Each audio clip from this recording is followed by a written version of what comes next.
اگر کوئی ان سے رفع عیسیٰ علیہ السلام کے اوپر بحث کر رہا ہے نا، میرے خیال میں وہ ساری بحثیں چھوڑ کر نا پہلے ان سے یہ کنفرم کروا لے کہ بھائی اللہ تعالیٰ کدھر ہے، لکھ کر دو، ہمیں بتاؤ، پہلے لکھ کر دو، زبانی کلامی نہیں، لکھ کر دو کہ اللہ تعالیٰ ہر جگہ موجود ہے، اپنا عقیدہ واضح کرو اللہ کے متعلق، کیونکہ بھائی ہم تجھے دلائل دیتے رہے ہیں، اتنی لمبی چوڑی ہم تقریریں کریں، تمہیدیں باندھیں ہیں، پتہ نہیں قرآن کی آیتیں تمہارے سامنے پیش کریں،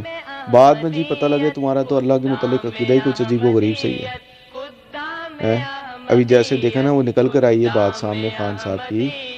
کہ جی اللہ تعالیٰ تو آسمانوں میں ہے، کیونکہ وہ نبی کریم صلی اللہ علیہ وسلم اوپر آسمانوں میں دیکھتے تھے، اس لیے اللہ تعالیٰ آسمانوں میں ہے۔ تو اس لیے